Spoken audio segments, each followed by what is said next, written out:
Sa kabila ng nakabimbing impeachment complaint, kinumpirma na ni Vice President Sara Duterte ang plano niyang pagtakbo para sa pagkapangulo sa 2028 presidential elections. Kasama na dito ang planong ibalik ang tiwala ng taong bayan na anyay sinira ng kasalukuyang administrasyon dahil sa isyu ng korupsyon. Bukod kay Duterte, may ilan pang mga politiko ang nagpahiwatig na ng planong tumakbo sa pagkapresidente sa susunod na eleksyon. Yan at ang iba pang detalye alamin sa report ni Criza Lopez. Dalawang taon pa bago ang 2028 national election, ngunit ngayong araw idineklara na ni Vice President Sara Duterte ang kanyang pagtakbo bilang Pangulo ng Pilipinas sa 2028.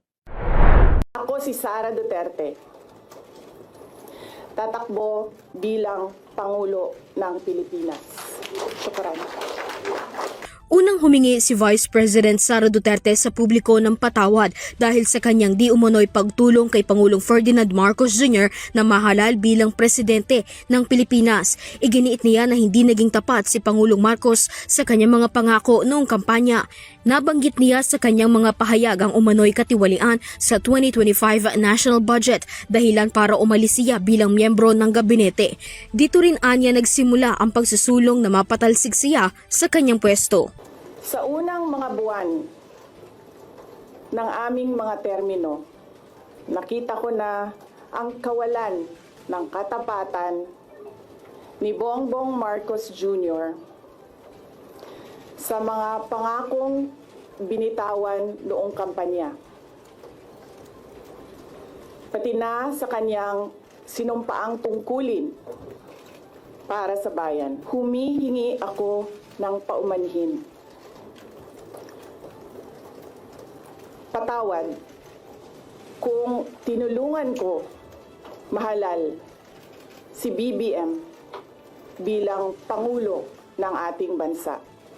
Inihingi rin niya ng tawad ang ilan sa mga problemang bigo ang Administrasyong Marcos na tugunan, kasama na ang patuloy na pagbaha sa Pilipinas, pagtaas ng presyo ng pagkain, seguridad sa pagkain, mahinang sistema sa pangkalusugan at paglaganap anya ng krimen, iligal na droga at terorismo.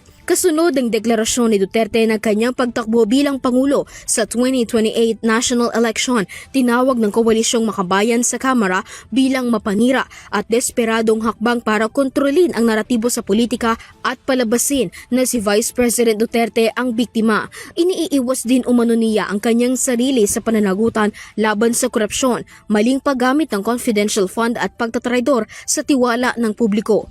Giit ng tatlong opisyal mula sa progresibong grupo, ang premature declaration ng bise ng kanyang kandidasiya sa 2028 ay hindi umano para sa paglilingkod sa mga Pilipino. Ito umano ay pagkakahon sa impeachment complaint bilang panghaharas sa kanyang politika. Noong February 2, inihain na sa Kamara ang panibagong impeachment complaint laban kay Duterte at February 6 nang ibalita ni House Secretary General Cheloy Garafil na nailipat na sa opisina ni House Speaker Bogie D ang mga reklamo. Bukod kay Vice President Sara Duterte, ilang mga politiko at opisyal ng gobyerno ang nagpahayag na rin ng kanilang posibleng pagtakbo bilang Pangulo sa 2028. Isa na riyan si Senator Risa Hontiveros at DILG Secretary John Vic Remulla. Para sa EuroTV News, Criza Lopez, sumasaludo sa bawat Pilipino.